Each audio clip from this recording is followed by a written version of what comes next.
Olá pessoal, tudo bem? Meu nome é Sandra Teixeira e estou aqui mais uma vez fazendo um vídeo. E é um vídeo de leitura bíblica. Hoje é dia 30/12/2022, o ano está acabando e eu estou aqui na comunhão, dentro da minha casa, lendo a minha Bíblia. Então vou ler para vocês um texto que Deus me revelou e ele está em Isaías e no capítulo 44.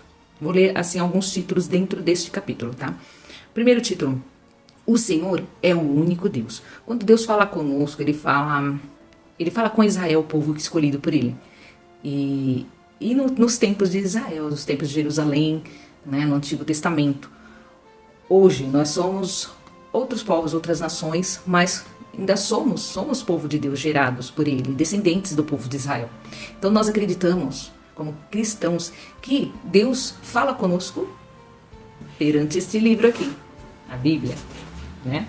Então, hoje, agora, Deus me apontou este capítulo de Isaías, número 44. O Senhor é o único Deus. O Senhor Deus diz: escute, Israel, pois você é o meu servo, o povo que eu escolhi. Então você entenda que Deus está falando com Israel, mas entenda que está falando com você aí também, e comigo aqui também. Então vamos entender a voz de Deus falando conosco dentro desta Bíblia, que a Bíblia é a palavra de Deus, é Deus falando conosco. Eu, o Senhor, sou o seu Criador e o tenho ajudado desde o dia em que você nasceu. Meu servo, não fique com medo, pois eu o amo e o escolhi para ser meu. Vou fazer com que caia chuva no deserto e com que em terras secas corram rios. Assim também derramarei o meu espírito sobre os seus descendentes e lhes darei as minhas bênçãos. Eles crescerão como a grama bem regada, como chorões que nascem na beira dos rios. Muitos se juntarão ao povo de Deus. Um dia dirá assim: eu sou do Senhor. O outro dirá: o meu nome é Jacó. O outro ainda escreverá na sua mão: eu pertenço ao Senhor. E ainda o outro usará Israel como sobrenome. O Senhor, o Rei e Salvador de Israel, o Deus Todo-Poderoso, diz: eu sou o primeiro e o último. Além de mim não há outro Deus. Haverá outro que seja igual a mim? Pois que venha à minha presença, apresente as suas razões e prove que está dizendo a verdade. Quem anunciou tudo o que ia acontecer? Já houve alguém que desde o princípio sempre pudesse contar as coisas do futuro?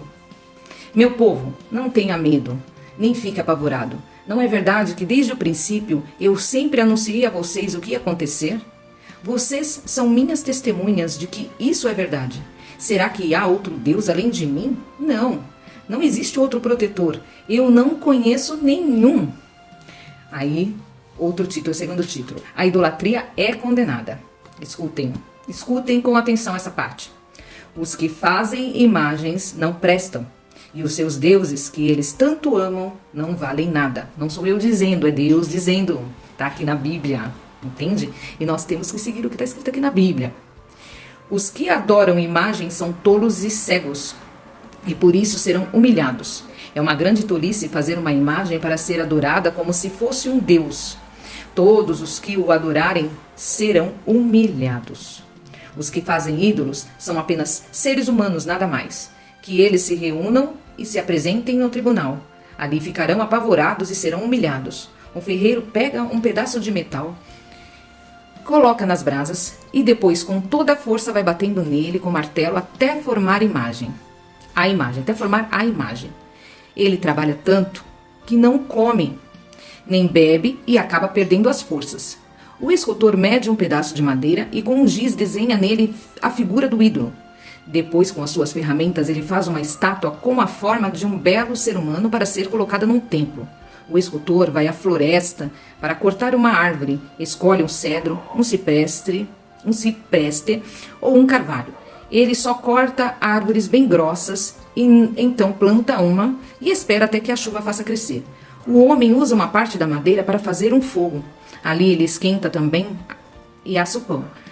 A outra parte da madeira é usada para fazer uma imagem, e o homem fica de joelhos e a adora. Assim, metade da madeira serve para fazer um fogo, o homem assa a carne, come e fica satisfeito. Também se esquenta e diz: que fogo bom, já me esquentei bem. Com a outra metade da madeira, o homem faz uma imagem, isto é um Deus. Depois fica de joelhos e adora, e faz esta oração: tu és o meu Deus, salva-me. Essa gente não tem juízo. Eles fecharam os olhos e não podem ver nada. Fecharam também a sua mente e não entendem nada. O homem que faz imagens não entende nada e não tem a inteligência necessária para dizer a si mesmo: ora, com a metade dessa madeira eu fiz fogo, assei o pão, assei a carne e comi.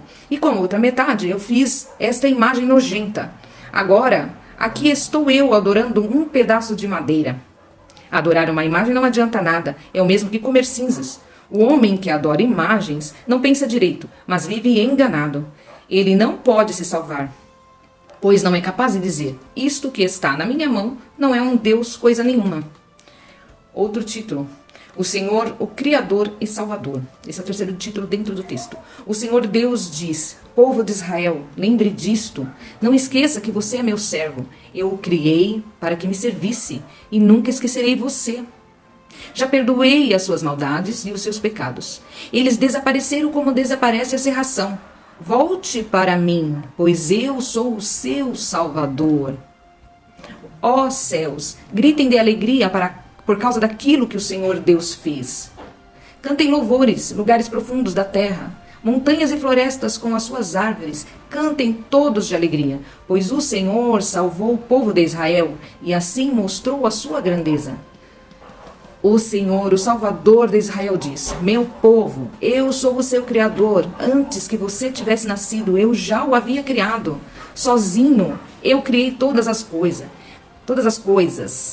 Estendi os céus e firmei a terra, sem a ajuda de ninguém. Eu não deixo que se cumpram as mensagens de profetas mentirosos e faço com que os adivinhos fiquem parecendo tolos. Faço com que os sábios se enganem e transformo toda a sua sabedoria em tolice. Mas eu faço com que se cumpra a mensagem do meu servo e com que as palavras dos meus mensageiros aconteçam. Prometo que Jerusalém terá moradores novamente e que as cidades de Judá serão reconstruídas. Farei com que elas se levantem do meio das suas ruínas. Basta que eu dê uma ordem, o mar seca e os rios ficam sem água. Sou eu quem diz a Ciro: você governará em meu nome e fará o que eu quero. Você ordenará que Jerusalém seja reconstruída e que sejam postos os alicerces do novo templo. Então, está bem claro aqui nesse texto que Deus Ele só quer de nós adoração. Adoração a Ele sobre todas as coisas. Que nós venhamos adorar a Deus sobre tudo. Né? Que nós não podemos adorar imagens, nada, semelhanças, nada, nenhum tipo de ser humano. Nós não devemos adorar ninguém como Deus, a não ser o único Deus, o Deus verdadeiro, o Deus que fez os céus e a terra, fez você. É esse Deus que nós devemos adorar. E é isso que Ele quer de nós. Ele quer de mim, Ele quer de você. Agora eu vou ler para você um pouco da autoria de Isaías, para você saber quem foi o profeta Isaías, tá? Isaías, embora já tenha sido aceito universalmente como um trabalho de um único autor, né, que seria o livro primeiro de Isaías, ele era filho de Amós. Hoje se acredita amplamente que o livro de Isaías foi escrito por vários autores num período de vários séculos. A teoria padrão de múltiplos autores alega que o livro de Isaías teve pelo menos 3 autores. O primeiro teria sido Isaías, o profeta do século 8 a.C., chamado primeiro Isaías ou proto-Isaías. Pensa-se que ele produziu o núcleo dos capítulos de 1 a 39. Presume-se que o segundo Isaías, ou Deutero-Isaías, teria sido o profeta anônimo do século 6 a.C., a quem são atribuídos os capítulos de 40 a 55. Há outro profeta pós-exílico, o terceiro Isaías, ou Trito Isaías, é atribuída a autoria da maior parte dos capítulos, de 56 a 66, talvez por volta de 400 a.C.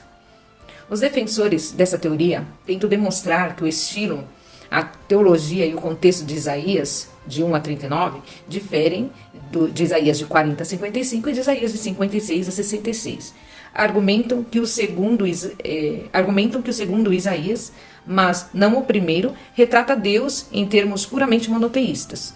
Além disso, o primeiro Isaías é visto como um profeta de julgamento, que depositava suas esperanças no rei davídico, enquanto o segundo Isaías, um profeta cuja mensagem era de conforto, concentrou suas expectativas no servo sofredor do Senhor. Mais importantes são os argumentos que giram em torno do contexto desses capítulos.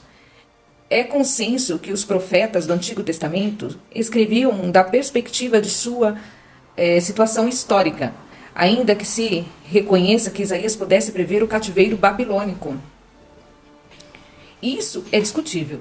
É improvável que os capítulos de 40 a 55 sejam da autoria dele, pois foram escritos no contexto do cativeiro. Além disso, Ciro, o rei persa, que reinou em 539 a.C., é mencionado pelo nome em Isaías 44, versículo 28 e Isaías 45, versículo 1 e 13, ficando subentendido ser contemporâneo do autor desses capítulos. O ambiente do terceiro Isaías também é diferente, pois nessa época Jerusalém já havia sido reconstruída e seus cidadãos não estavam mais sob a ameaça da Assíria ou da Babilônia. Contra esses argumentos, os proponentes da teoria de um único autor afirmam que os argumentos baseados no estilo e na teologia são fracos. O estilo de um autor depende de uma variedade de fatores, da idade, propósito, assunto, destinatário e etc. E de fatores estilísticos, como o vocabulário, são propensos a mudanças. Os três Isaías compartilham de muitas expressões e palavras, sugerindo unidade estilística. Por exemplo, Deus é chamado o Santo de Israel nas 3 seções. As diferenças teológicas alegadas são artificiais. Isaías é um livro extenso, mas não incorpora nenhuma tensão real interna ou contradição visível. As 3 seções de Isaías são preocupadas com a idolatria dos cananeus. Era de esperar tal foco do primeiro Isaías, mas não do segundo e do terceiro, pois não é assunto significativo entre os profetas pós-exílicos como Zacarias, Ageu e Malaquias. Desde o início, Isaías garante que os gentios irão se submeter ao Deus de Israel, expectativa desenvolvida ao longo do livro, além de ser um tema teológico unificado na obra inteira. A respeito das perspectivas e predições históricas de Isaías, os seguintes pontos são pertinentes.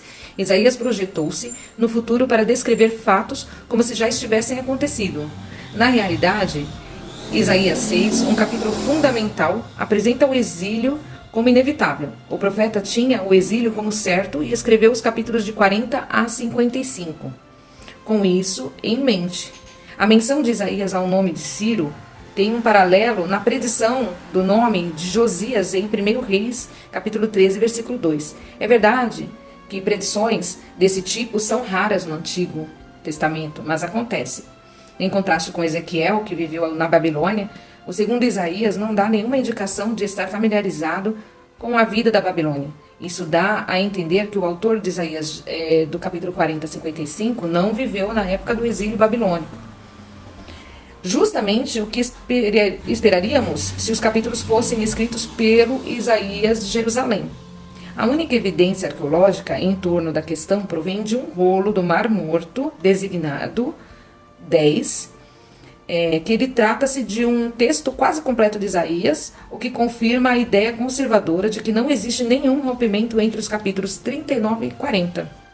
Mateus, capítulo 3, versículo 3, e capítulo 4, versículo 16, e Romanos, capítulo 9, versículo 27, e capítulo 10, versículo 20, citam porções de Isaías, atribuindo cada citação ao profeta.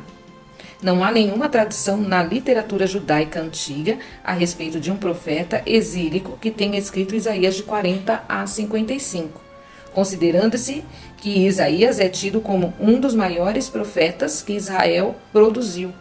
Esse silêncio parece muito estranho. Assim diz aqui, né? Nessa versão da Bíblia que eu estou lendo, vou até mostrar aqui, Bíblia de Estudo Arqueológico, NVI, essa Bíblia roxa aqui.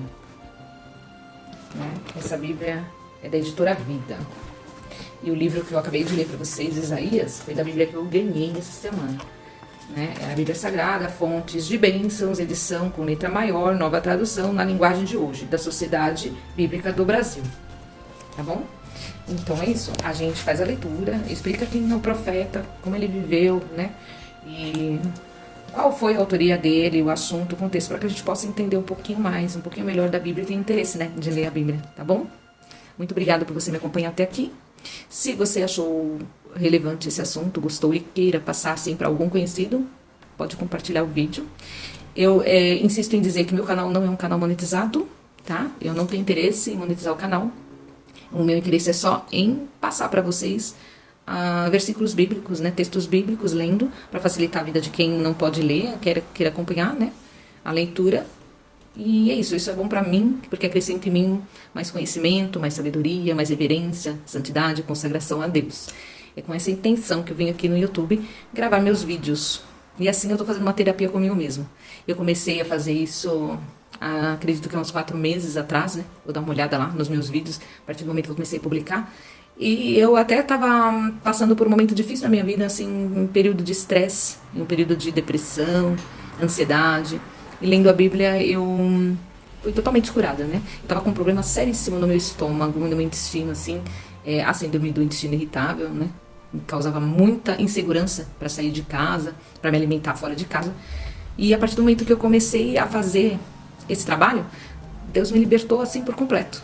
Hoje eu me alimento normalmente, na rua, assim, né? Lógico, comendo uma alimentação saudável, né? E até que eu prepare da minha casa, eu vou levar para o trabalho e eu não fico preocupada mais, que vai me fazer mal, né? Pro estômago, intestino, nada. Eu como assim, uma segurança total. Tenho até o apetite de comer, né? Coisa que eu estava perdendo, me alimentava só de água. Cheguei a trabalhar 10, 12 horas e ficar me alimentando só com água durante esse período, né? Para não causar nenhum tipo de ferida estomacal, né? Pelo ácido gástrico, né? Do estômago. Então eu bebia água para neutralizar. E eu deixo aqui até como testemunho, que através dessa leitura que eu passei a publicar meus vídeos no YouTube, e dentro da expectativa de ler a Bíblia e entender a Bíblia, foi entrando uma paz assim em mim, foi entrando assim, fui colocando os pensamentos no lugar, né, os pensamentos que viviam girando, fui colocando minha vidinha no lugar, minha vida foi ficando mais tranquila, e acredito que com isso Deus me libertou desse problema. Tenho fé que seja isso, tá bom? Eu espero que esses vídeos também sejam importantes para você e que você possa passar para outros. Curtir, que é preciso, né, que no YouTube para os vídeos ficarem ali, né, e for passando para outras pessoas, precisa a pessoa curtir, para o YouTube ele fazer esse trabalho, né, de recomendar, né, compartilhar, comentar para poder ter audiência ali, para poder, né, a gente fazer uma interação, se for preciso, né, se tiver alguma dúvida e eu não souber responder, eu vou buscar aqui dentro do livro da Bíblia, tá? E é isso. E inscrevam-se no meu canal eu espero que vocês indiquem meu canal para outras pessoas também, mas com essa finalidade, tá bom? Muito obrigada, Deus abençoe você que ficou comigo até agora nesse vídeo.